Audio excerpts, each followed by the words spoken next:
Poultry. Poultry का मतलब क्या होता है कि हमें केयर करनी है हेंस की। किस लिए केयर करनी है? मीट के लिए और किसके लिए? एग्स के लिए। यहां से हमारा टॉपिक जो है वो चल रहा था, उसी टॉपिक को आज कंटिन्यू करेंगे। उस टॉपिक में हमने क्या क्या किया? दो तरह के ऑर्गेनिज्म होते हैं। एक होते हैं जिनको हम एग्स के लिए केयर करते हैं, फीड देते हैं, शेल्टर देते हैं, और दूसरे होते हैं जिनको हम मीट के लिए पालते हैं और मीट के लिए उनका ध्यान रखते हैं, उनकी डिजीजेस की केयर करते हैं। और जिनको हम एग्स के लिए करते हैं उन्हें हम क्या कहते हैं? लेयर्स। और जिनको हम मीट के लिए करते हैं उन्हें हम क्या कहते हैं? ब्रॉयलर्स। उस दिन हमने लेयर्स और ब्रॉयलर्स के बीच में डिफरेंस किया था। लेयर्स वो होते हैं जिनको हम एग के लिए, और ब्रॉयलर्स वो होते हैं जिनको हम मीट के लिए केयर करते हैं। राइट? लर्न किया था घर जाकर कि जो लेयर है वो एग प्रोड्यूस करते हैं, लेकिन उनको डेज कितने लगते हैं? 20। उनको डेज कितने लगते हैं? 20। और जो एग्स प्रोड्यूस नहीं करते, यानी कि जिनको सिर्फ मीट के लिए पाला जाता है, उनके लिए कितने वीक्स लगते हैं? 6 to 7। 6 to 7। राइट? तो हमें एग्स के लिए चाहे मीट के लिए, किसी के लिए भी एनिमल्स को टेक केयर करना है तो हमें क्लीनिनेस का ध्यान रखना है। उनका जो शेल्टर होगा वो क्लीन होना चाहिए। जहां पर वो रह रहे हैं वहां पर क्लीनिनेस होनी चाहिए, ड्राइंग होनी चाहिए, वहां पर मॉइस्चर नहीं होना चाहिए। ज्यादा मॉइस्चर होने से क्या होता है? ज्यादा मॉइस्चर होने से जो है ह्यूमिडिटी ज्यादा बढ़ती है और पेस्ट और जो इंसेक्ट है वो ज्यादा आते हैं वहां पर।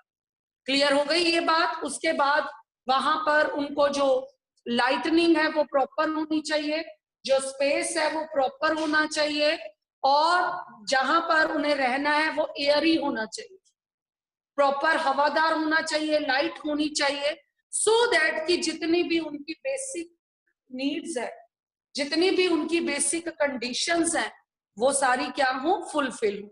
जब बेसिक कंडीशन फुलफिल होंगी, जैसा फूड उन्हें चाहिए होगा वैसा फूड हम उन्हें देंगे, जैसे उनको एनवायरनमेंट चाहिए होगा वैसा एनवायरनमेंट हम उसे प्रोवाइड करेंगे, तब क्या होगा बेटा? तब वो बिल्कुल हेल्दी ग्रो करेंगे।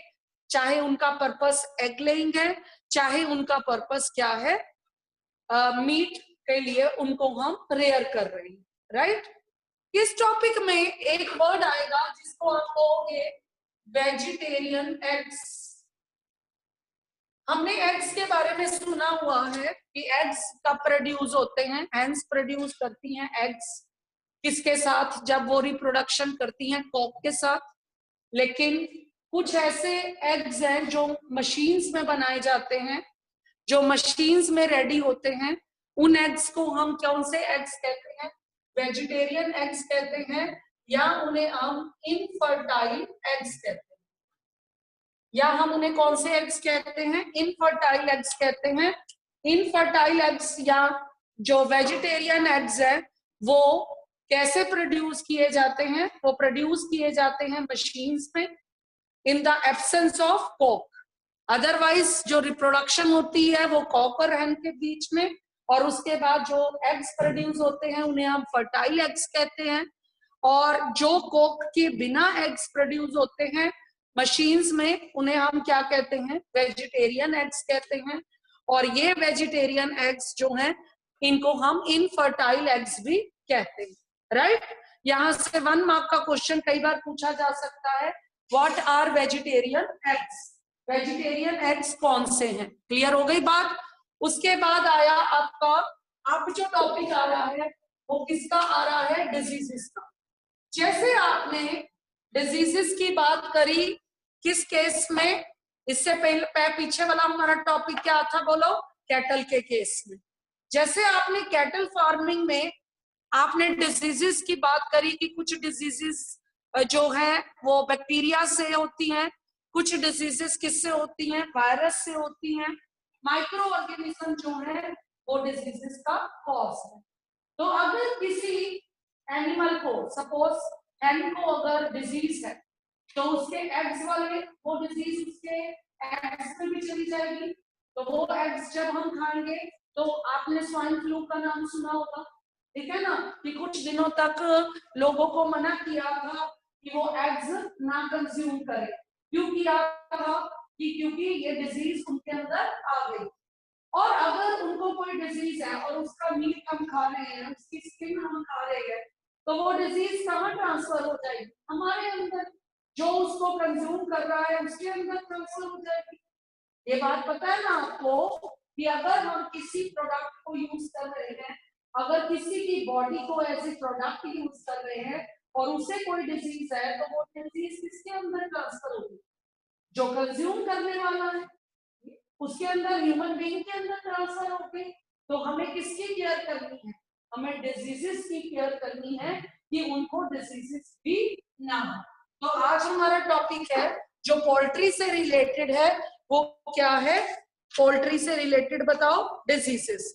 तो हेडिंग डालिए डिजीजेस, और एक में आप लिखोगे नेम ऑफ द डिजीजेस और फिर लिखोगे causative agent, name of disease.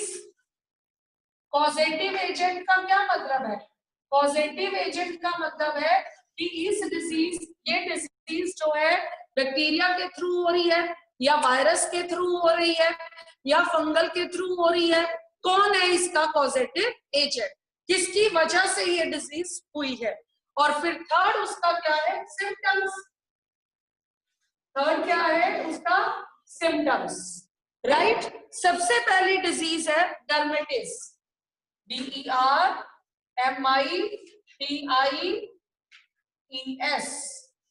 सबसे पहली डिजीज क्या है बेटा? डर्मेटिस। डर्मेटिस डिजीज जो है उसका कॉजेटिव एजेंट कौन है? वायरस। डर्मेटिस डिजीज का पॉजिटिव एजेंट कौन है बेटा? वायरस। अब ये वायरस के थ्रू हो रही है। डर्म का मतलब मोस्टली आपने सुना होगा कि डर्म का मतलब क्या होता है? स्किन। डर्म वर्ड किससे रिलेटेड है? जो डॉक्टर स्किन ट्रीटमेंट करता है उसको क्या कहा जाता है? डर्मेलॉजिस्ट कहा जाता है, स्किन स्पेशलिस्ट कहा जाता है। और स्किन स्पेशलिस्ट कहा जाता है यानी कि उसे डर्मेलॉजिस्ट कहा जाता है, ठीक है। डर्मेलॉजिस्ट, लॉजिस्ट का मतलब स्टडी, लॉजी वर्ड कहां से आया? स्टडी से आया। और डर्म मतलब किसकी स्टडी की है उसने? स्किन की स्टडी करी है। किसकी स्टडी करी है उसने? स्किन की स्टडी करी है। तो ये डिजीज किससे रिलेटेड हो गई? स्किन से रिलेटेड हो गई। तो इस केस में जो स्किन सरफेस है उसके ऊपर क्या दिखाई देंगे? Blisters. Blisters appear on the skin surface. जिन्होंने बात करनी है they can go out from the class, they are freely to go out। समझ आ गई मेरी बात? आज के बाद मैं ये वर्ड कहूंगी नहीं और लेक्चर के बाद आने नहीं दूंगी परमानेंटली। तो स्किन से रिलेटेड डिजीज है। तो ब्लिस्टर क्या होते हैं? जख्म होते हैं, छाले होते हैं। तो इस केस में जब उन्हें डर्मेटिस वायरस से अटैक होकर डर्मेटिस डिजीज हो जाती है, तो वो डर्मेटिस डिजीज जो है वो किससे, उसके सिम्टम्स क्या हैं, कैसे पता चलेगा कि ये डिजीज हो गई है? उसकी, उस एनिमल की बॉडी के ऊपर क्या दिखाई देंगे? ब्लिस्टर्स। समझ आ गई? और उन ब्लिस्टर्स के ऊपर क्या होगी? इरिटेशन होती है कि नहीं होती? इरिटेशन, ईचिंग, खारिश, ये सब चीजें किसके जख्म के ऊपर होती है या नहीं होती? तो वो पर्सन वो एनिमल बार बार अपने आप को खुजली करेगा, उसकी स्किन पे हमें ब्लिस्टर्स दिखाई देंगे। तो इसका मतलब उस एनिमल को कौन सी डिजीज हो गई है? डर्मेटिस की डिजीज हो गई है और वो वायरस की डिजीज है। तो we have the knowledge about that और हमें उसका ट्रीटमेंट करवाना। क्लियर हो गई ये डिजीज? उसके बाद है दूसरी डिजीज इसी से रिलेटेड, वायरस से रिलेटेड, फाउल पॉक्स। लिखो मेरे साथ, जो ऑनलाइन है जो ऑफलाइन है सभी लिखेंगे, सभी नोट करेंगे। FOWL POX, foul pox. क्या है डिजीज का नाम? Foul pox. और इसका जो पॉजिटिव एजेंट है वो भी क्या है? वायरस। इसका पॉजिटिव एजेंट भी क्या है बेटा? वायरस है। अब इस डिजीज के सिम्टम्स क्या है? इस डिजीज के सिम्टम्स हैं कि उसकी जो माउथ है, लेशंस माउथ के ऊपर, माउथ के अंदर से, और जो है उसके क्या कहते हैं, पूरी आईलेड्स के ऊपर, हर जगह पे माउथ से, आंखों से लेशंस, पानी निकलेगा।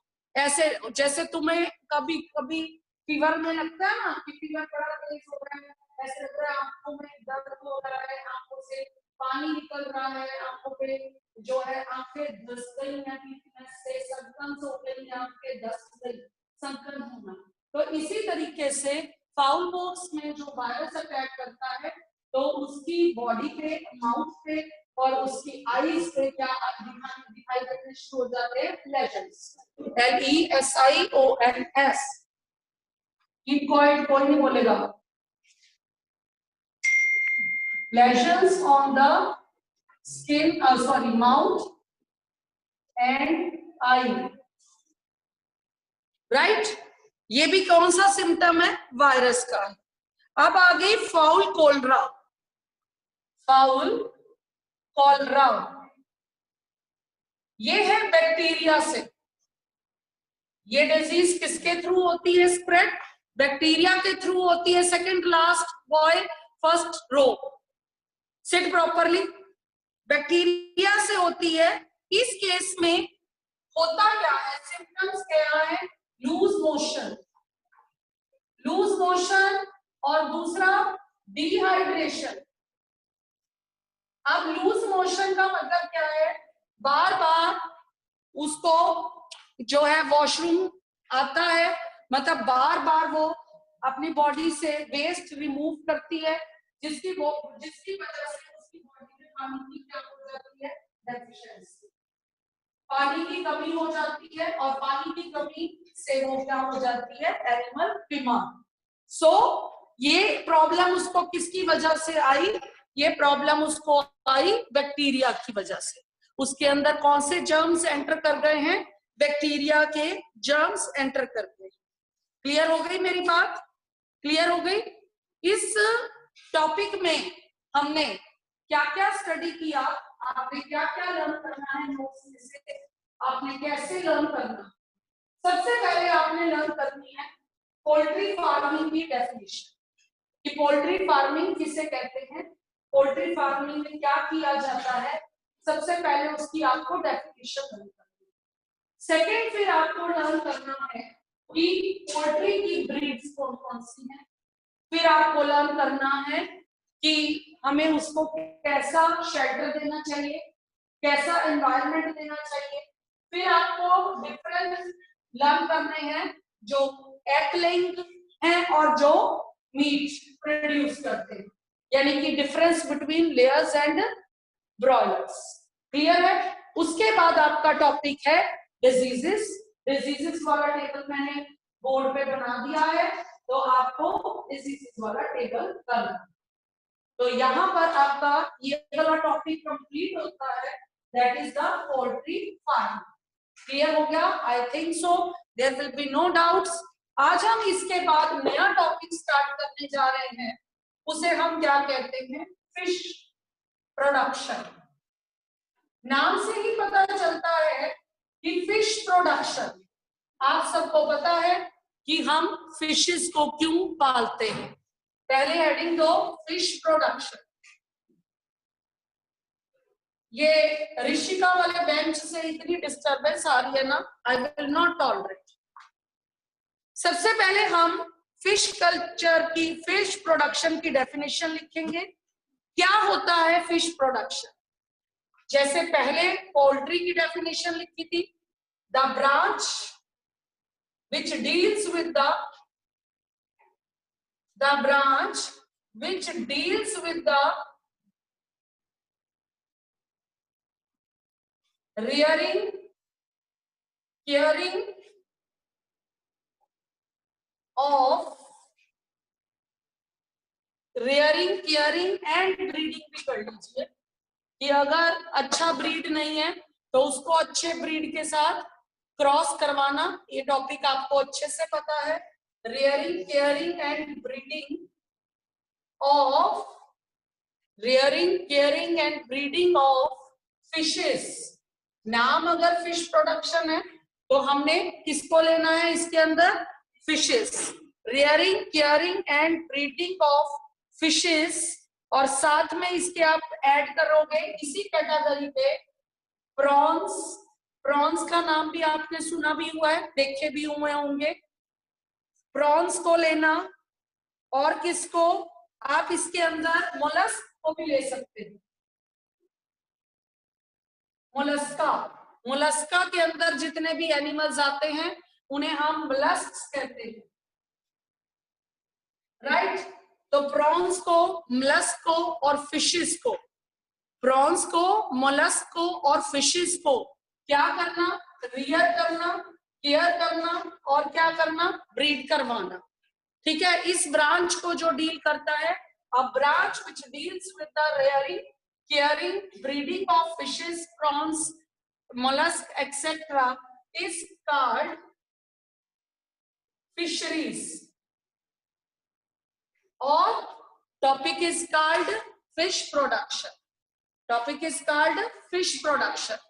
अब जब हम बेटा फिश प्रोडक्शन की बात करते हैं तो इससे बहुत सारे लोग रिलेटेड हैं। इस काम में बहुत सारे लोग क्या हैं? रिलेटेड है। कैसे? कुछ का काम क्या होता है? सिर्फ उन्हें पकड़ना, सिर्फ उन्हें क्या करना? पकड़ना। कहां से पकड़ेंगे? जो भी उनके सोर्स है, जैसे कि उनके सोर्स है रिवर्स है, रिवर्स उनके सोर्स है। ठीक है, रिवर्स कौन सा सोर्स है? Fresh water. रिवर कौन सा सोर्स है बेटा? फ्रेश वाटर सोर्स है। या रिवर्स से लेना, पॉन्ड्स से लेना, या बड़े सोर्स। बड़ा सोर्स कौन है? सी है, सी से उनको लेना। तो जब उनका काम है सिर्फ उन्हें पकड़ना, पकड़ने को कहते हैं बेटा कैप्चर। पकड़ने को क्या कहते हैं? कैप्चर करना।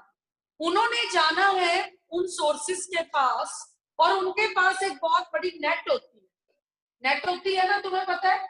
और अगर वो सी से ले रहे हैं तो वो शिप के थ्रू जाएंगे, ठीक है। और छोटा सोर्स है तो बोट के थ्रू जाएंगे, और वहां पर उसके बीच में हैंड क्या कर देंगे? वो जाल सा फेंक देंगे। अब फिर उसको खींच लेंगे। शायद आपने ये चीज देखी भी होगी, मूवीज में भी देखी होगी या नेट में भी देखी होगी, इंटरनेट पे, कि वो जाल सा फेंकते हैं और उसको ऊपर खींच लेते हैं। फिर 2-3 लोग लगाकर जोर उनको ऊपर खींच लेते हैं, क्योंकि जब उसके अंदर फिशेस आ गई तो वो हैवी हो जाता है, तो ऊपर खींच लेते हैं। इस तरीके से वो उन फिशेस को इकट्ठा करते हैं, कैप्चर करते हैं, और फिर उसके बाद उस ब्रांच को दे देते हैं जिन्होंने उसको पालना होता है, जिन्होंने उसको केयर करना होता है, और जिन्होंने उसकी फीड देनी होती है, फीडिंग का केयर करना होता है। बाकी सारी प्रोसेस उन्होंने करनी है। उन्हें फिशेस मिल गई, उसके बाद वो उसका शेल्टर देंगे, उसको वैसा एनवायरनमेंट देंगे, उसकी केयर करेंगे, उसकी डिजीजेस देखेंगे, और उसको मार्केट में भिजवा देंगे। किसके लिए? क्योंकि फिशेस क्या है? बहुत सारे लोगों का क्या है? फूड है। फिशेस बहुत सारे लोगों का क्या है बेटा? फूड है। जो लोग नॉन वेजिटेरियन है वो फिशेस खाते हैं, और जो लोग वेजिटेरियन है वो फिशेस का यूज नहीं करते। लेकिन आपको पता होगा कि फिश ऑयल का भी आपने नाम सुना होगा। फिश ऑयल जो है, बहुत सारी, कुछ लोग फिश ऑयल का कंज्यूम करते हैं, लेकिन जो लोग फिश ऑयल को कंज्यूम नहीं करते, वो वेजिटेरियन है, तो वो फिश ऑयल बहुत सारी मेडिसिन्स में भी डलता है। हम वेजिटेरियन होते हुए भी इनडायरेक्ट वे से उसे कंज्यूम करते हैं। फिश के जो प्रोडक्ट्स हैं उन्हें हम मेडिसिन के रूप में यूज करते हैं। तो फिश डिपार्टमेंट जो है, इसकी कितनी ब्रांचेस हो गई बेटा? इसकी 2 ब्रांचेस। पहली ब्रांच को क्या बोला बताओगे? पहली ब्रांच को बोला कैप्चर फिशरी। पहली को क्या बोला बेटा? Capture fishery. और दूसरी को क्या बोला? Culture fishery. कैप्चर फिशरी का मतलब मैंने अभी आपको बताया कैप्चर, कैप्चर का नाम आपको मीनिंग पता है ना कैप्चर का, कि कैप्चर फिशरी का क्या मतलब है, सिर्फ उन्हें उन सोर्सेज से कलेक्ट करना। उसका काम क्या है बेटा, उन सोर्सेज से सिर्फ उसको क्या करना बेटा, कलेक्ट करना। उसे क्या कहेंगे, कैप्चर फिशरी। वो उसके कैप्चर के जो सोर्सेज है वो सी भी हो सकता है, रिवर भी हो सकता है, पॉन्ड भी हो सकता है, कोई भी सोर्स हो सकता है जहां से वो उसको क्या करेंगे बेटा, कैप्चर करेंगे। आप कैप्चर करके उन्होंने वो फिशेस को, जो भी वैरायटीज उन्हें मिली है, उस फिशेस को उन्होंने किसको दे देना बेटा, दूसरी ब्रांच को दे देना है। और उस ब्रांच को क्या कहते हैं, कल्चर फिशरी। उस ब्रांच को क्या कहते हैं बेटा, कल्चर फिशरी। यानी कि उसने उनको कल्चर के लिए दे देना। कल्चर करना, कल्चर करने का मतलब क्या है, सब कुछ आ जाता है पकड़ने के बाद। सब कुछ का मतलब उनका फूड, उनका एनवायरनमेंट और उनकी डिजीजेस, उनका एवरीथिंग, ठीक है, वही उसको कल्चर करेंगे जब तक कि वो रेडी नहीं हो जाती। किसके लिए, मार्केट में प्रोडक्ट्स के सेल के लिए। समझ आ गई मेरी बात, जब तक कि वो रेडी नहीं हो जाती। सारा काम कौन से डिपार्टमेंट का है, कल्चर वाले डिपार्टमेंट का। इजंट इट क्लियर हो गया। उसके बाद बेटा आपके जो नोट्स हैं उसमें एक टॉपिक है मेराइन फिशरीज। मेराइन का नाम आपने सुना हुआ है, बताओगे जरा। मेराइन वाटर, कैसा वाटर होता है marine water, Rishika. Marine fisheries कैसा वाटर होता है, मेराइन वाटर। एसएसटी में आपने बहुत बार सुना हुआ है, फ्रेश वाटर, मेराइन वाटर, ये कैसा वाटर होता है। यस, ऐसा वाटर थोड़ा जो क्या होता है, सॉल्टी होता है। ऐसे वाटर को हम मेराइन वाटर बोलते हैं, जो हमें कहां से मिलता है, ओशन से मिलता है। और हमें कहां से मिलता है, सी से मिलता है। तो कुछ जो है बेटा वेराइटीज ऑफ फिशेस कुछ ऐसी हैं जो कहां से मिलती हैं, मेराइन वाटर से मिलती हैं। और कुछ ऐसी हैं जो फ्रेश वाटर से मिलती हैं। जैसे मैंने अभी अभी बात करी, रिवर्स की बात करी, अभी अभी मैंने बात करी किसकी, पोंड की बात करी। रिवर और पोंड की जब हम बात कर रहे हैं तो हम कैसी फिशरी की बात कर रहे हैं, बताओगे। फ्रेश वाटर, कैसी देखो पानी जो होता है बेटा 3 टाइप्स का होता है। यहां मैं आपको बताऊं, एक एक मेराइन जो किसका है, सॉल्टी वाटर है। और वो किसका है, ओशन और सी का। एक वाटर होता है फ्रेश, फ्रेश वाटर किसका है, पॉन्ड और रिवर का। और अब तीसरी कैटेगरी क्या हुई, कि जो सॉल्टी तो है लेकिन स्लाइटली सॉल्टी। क्या बोला मैंने, brackish, brackish water. Brackish water जो है वो ओशन मतलब मेराइन और फ्रेश के बीच वाली कैटेगरी, मेराइन और फ्रेश के बीच वाली कैटेगरी है, उसे हम क्या कह रहे हैं, ब्रैकिश वाटर। अब ब्रैकिश वाटर को क्या लिखोगे बेटा, स्लाइटली सॉल्टी। ब्रैकिश वाटर को क्या लिखोगे बेटा, स्लाइटली सॉल्टी वाटर। अब स्लाइटली सॉल्टी वाटर है यानी कि ना तो ज्यादा उसके जैसा है मेराइन जैसा, और ना ही ज्यादा किसके जैसा है, फ्रेश वाटर का। ब्रैकिश वाटर जो है वो स्लाइटली सॉल्टी है। जैसे कि आप उसके अंदर जो वेराइटीज मिलती हैं, जैसे उनको उनको आपने स्टडी करना है। आपने तीनों की एक एक एग्जांपल करनी, क्लियर है। पहले एक एग्जांपल हम किसकी कर लें, मेराइन फिशरीज की कर लें। लिख रहे हो साथ साथ, ऑनलाइन हो या ऑफलाइन हो, लिख रहे हो। मेराइन फिशरीज लिखो पहले डेफिनेशन मेरे साथ। The fishes found in the fishes which are found in the salty water. Salty water में जो फिशेस मिलती हैं, एग्जांपल लिख लो इसकी। इसकी इजी वाली एग्जांपल लिख लो, बॉम्बे डक। बॉम्बे डक, ठीक है। बॉम्बे डक किसकी एग्जांपल मैंने बताई है? मेराइन की हिल्सा। हिल्सा का भी नाम सुना हुआ है, मेराइन डक और हिल्सा। ये वैरायटीज कहाँ मिल रही हैं? Salty water. और सॉल्टी वाटर तुम्हें पता है किसका है? बोलो। हाँ बिल्कुल ठीक। उसके बाद लिखो फ्रेश वाटर, डेफिनेशन लिखो। फ्रेश वाटर क्या है? फ्रेश वाटर क्या है? जैसे रिवर्स का है, लेक्स का है, रेजर्वॉयर्स का है, रिवर्स का, लेक्स का, हाँ पोन्स का। लिख लिया बेटा?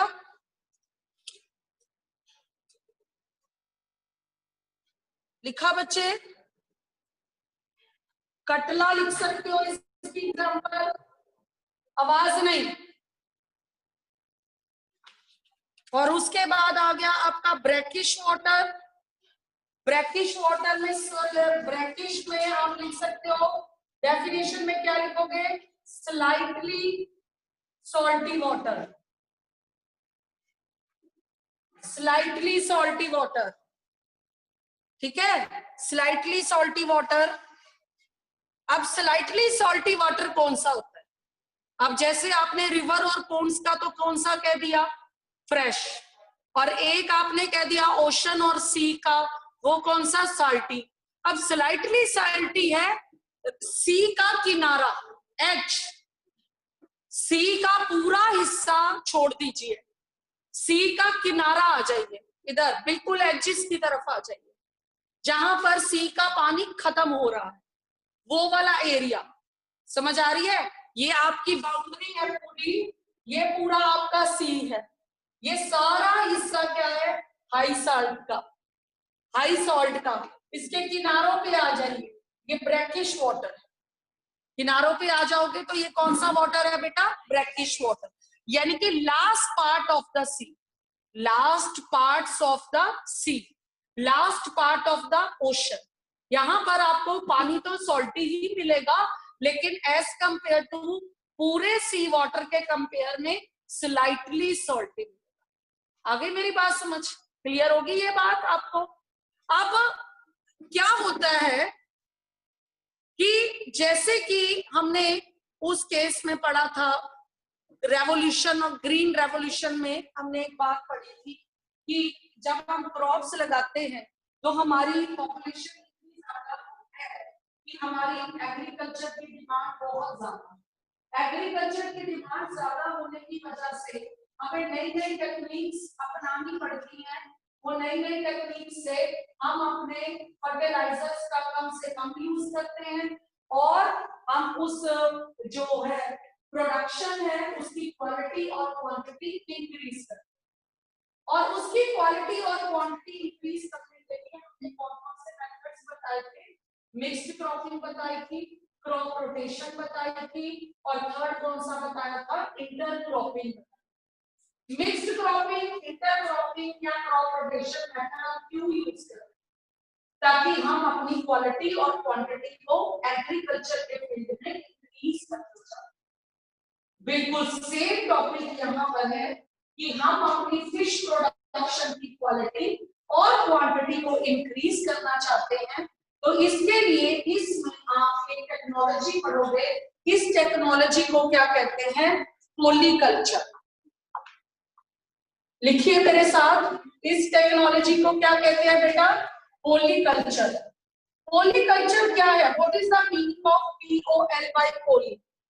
कोई बच्चा मुझे बताएगा POLY पॉली का मतलब क्या है? पॉलीकल्चर, कल्चर का तो मतलब यहाँ पर फिश से रिलेटेड है कि उन्हें पालना, उनकी फूड का ध्यान रखना, उनको वैसा वाटर देना जैसे उनकी वैरायटी है, वैसा स्पेस देना। और पॉली का मतलब होता है एक से ज्यादा वैरायटीज, कई सारी वैरायटीज को एक साथ, कई सारी वैरायटी को एक साथ कल्चर करना, जैसे कि आपने मिक्स्ड क्रॉपिंग के केस में किया था, याद है मिक्स्ड क्रॉपिंग, कि अगर फार्मर की एक क्रॉप किसी वजह से खराब हो गई, आपने देखा नहीं आजकल फार्मर्स ने आतंक उठाया हुआ है पूरे पंजाब में, कितना आफत मचा रखी है किसानों ने, पता है ना आपको क्या हुआ? हमारे पास ये चीज की कमी है, हमारा ये फूड जो है इसकी कॉस्ट, जो भी रीजंस है, अगर उनकी एक क्रॉप खराब हो जाती है तो वो भूखे नहीं मरेंगे, उनकी बाकी क्रॉप्स क्या हो जाएंगी, सेल हो जाएंगी, और उनका जो लैंड एरिया था, उनका जो टाइम था, वो भी वेस्ट नहीं होगा। देखो बोल रही हूँ, समझ गया तुम? ठीक है। और ऐसे ही अगर एक वैरायटी किसी वजह से ग्रो नहीं कर पाती, टाइम तो उतना ही लग रहा है, मैन पावर उतनी ही लग रही है, एक टाइम में एक से ज्यादा वैरायटीज अगर वो ले ले तो एक टाइम में हमें एक से ज्यादा वैरायटीज मिल जाए। ठीक है, तो पोली का मतलब होता है एक ही टाइम पे ज्यादा वैरायटीज को प्रोड्यूस करने का मतलब है पालना। यहाँ पर प्रोड्यूस करने का मतलब है पालना, और इसी का दूसरा नाम क्या कहते हैं, कंपोजिट फिश कल्चर भी कहते हैं। अब इसको एक ही पोंड में, इसका मतलब क्या है बेटा, एक ही पोंड में एक से ज्यादा वैरायटीज को एक ही टाइम पे रियर करना, केयर करना। क्या है, एक ही टाइम पे हम एक ही तरह की वैरायटीज को नहीं ग्रो करेंगे, नहीं तो खाना सबके लिए कम पड़ जाएगा। इसमें क्या करते हैं बेटा, एक पोंड फिक्स किया, डिसाइड किया एक पोंड, उसके अंदर इस कंपोजिट कल्चर में 6 वैरायटीज ली। 6 वैरायटीज लेते हुए, चूज करते हुए, ये बात का ध्यान रखा कि कौन सी कैसा फूड लेती है और कौन सी को कैसा स्पेस चाहिए। पोंड के 3 हिस्से होते हैं, एक टॉप, एक मिडल और एक बॉटम। 2 वैरायटीज जिनको जो बॉटम में रहना था उनको बॉटम में ले लिया, वो बॉटम की वेजिटेशन खाएंगी ग्रो करने के लिए। कुछ जो थी टॉप फीडर थी, टॉप फीडर वो टॉप की वेजिटेशन खाएंगी और वही एरिया यूज करेंगी, और कुछ भी जो मिडल वाली वेजिटेशन को यूज करेगी, और मिडल वाला एरिया ही वो रहने के लिए भी यूज करेगी, और फूड भी वो मिडल वाले एरिया से लेगी। अब 2 वैरायटी एक जैसी, वैरायटीज अलग, लेकिन उनका प्लेस एक। ठीक है, वो 2 ले ली बॉटम में, 2 ले ली मिडल में, 2 फिशेस ले ली, 2 टाइप की वैरायटी, 2 टाइप की वैरायटी ले ली बॉटम में, 2 टाइप की वैरायटी ले ली मिडल में, और 2 टाइप की वैरायटी ले ली टॉप में। अब क्या होगा, एक एरिया में 2 वैरायटीज तो रह सकती है, ठीक है ना। अब वो आपस में झगड़ा किए बिना, ठीक है, आपस में झगड़ा किए बिना वो आराम से रहेंगी, और उनका वेजिटेशन भी अलग है, उनका फूड अलग है। अब फूड अलग है उनका और प्लेस अलग है, तो झगड़ा नहीं होगा। एक ही फ्लोर पे 3 फैमिलीज रह रही है और 3 फ्लोर पे 3 फैमिलीज रह रही है, इस बात का डिफरेंस समझते हो? अब उस मैन पावर को तो उस पोंड का केयर करना ही है। अब उसने अगर सारे बॉटम फीडर ले लिए, जिनका फूड बॉटम में है, सारे बॉटम फीडर ले लिए, तो टॉप और मिडल तो खाली नहीं पड़ा है, उसकी मैन पावर तो उतनी ही यूज हो रही है। तो उतनी ही मैन पावर के साथ उन्होंने क्या किया, सारे पोंड को यूज करने का मतलब है जिनका वेजिटेशन और हैबिटेट मिडल वाला था उन वेराइटीज को भी ले लिया, जिनका टॉप वाला था उन वेराइटीज को भी ले लिया, और जिनका बॉटम वाला था उन वेराइटीज को भी ले लिया। और एक टाइम में कितनी वेराइटीज मिल गई, एक वेराइटी मिलने की जगह पर एक टाइम में कितनी वेराइटीज प्रोड्यूस हो गई, 6। अब जिसका फूड हैबिट बॉटम वाला है वो उस टाइम पे मिडल और टॉप तो खाली ही पड़ा। इस बात को समझ रहे हो? जैसे मिक्स्ड क्रॉपिंग था, किसी को कोई न्यूट्रिएंट ज्यादा चाहिए थे, किसी को कोई ज्यादा चाहिए थे, और अगर एक ही क्रॉप ग्रो कर रहे थे तो वो तो अपने ही न्यूट्रिएंट कंज्यूम कर रही है और बाकी न्यूट्रिएंट तो वेस्ट जा रहे हैं उतने टाइम के लिए। उतने टाइम के लिए तो वेस्ट, जब उसकी हार्वेस्ट होगी तब दूसरी क्रॉप ग्रो होगी, तब वो दूसरे न्यूट्रिएंट यूज करेगी। Isn't it? Got my point? और इसी तरीके से उन्होंने पॉपुलेशन का ध्यान रखते हुए, जैसे नॉन वेजिटेरियन की पॉपुलेशन बहुत ज्यादा है, उसका ध्यान रखते हुए उन्होंने कैसी वैरायटीज ग्रो करी? पॉलीकल्चर। पॉलीकल्चर में उसने दो वैरायटीज को कहाँ लिया? बॉटम में। दो वैरायटीज को कहाँ लिया उसने? मिडल में। और दो वैरायटीज को किस कहाँ लिया? टॉप में। और इसको क्या कहा? Mixed fish production. इसको क्या कहा? Mixed fish production, poly fish production. जैसे मान लीजिए छोटे छोटे स्कूल्स होते हैं, बहुत छोटे लेवल के स्कूल्स होते हैं, अभी अभी स्टार्ट हुए होते हैं, तो वो क्या करते हैं, एक ही रूम में फिजिक्स का सामान रख लिया, उसी रूम में केमिस्ट्री का सामान रख लिया, तो उसी कौन सी लैब बोलते हो? कंपोजिट लैब बोलते हो, सुना होगा। उसे कौन सी लैब बोला जाता है? कंपोजिट लैब, यानी कि वो कंबाइन है। ठीक है, बिल्कुल वैसे ही यहाँ पर क्या है? Composite fish culture. Composite fish culture हम क्यों कर रहे हैं? हम इसमें 6 डिफरेंट वैरायटीज ले रहे हैं। वो 6 डिफरेंट वैरायटीज की फूड हैबिट और हैबिटेट क्या है? फूड हैबिट और हैबिटेट क्या है बेटा? डिफरेंट। अब कौन सी टाइप की हमने बॉटम में ली, कौन सी टाइप की हमने मिडल में ली, और कौन सी टाइप की हमने टॉप में ली, ये हम करेंगे नेक्स्ट लेक्चर। आई मेरी बात समझ?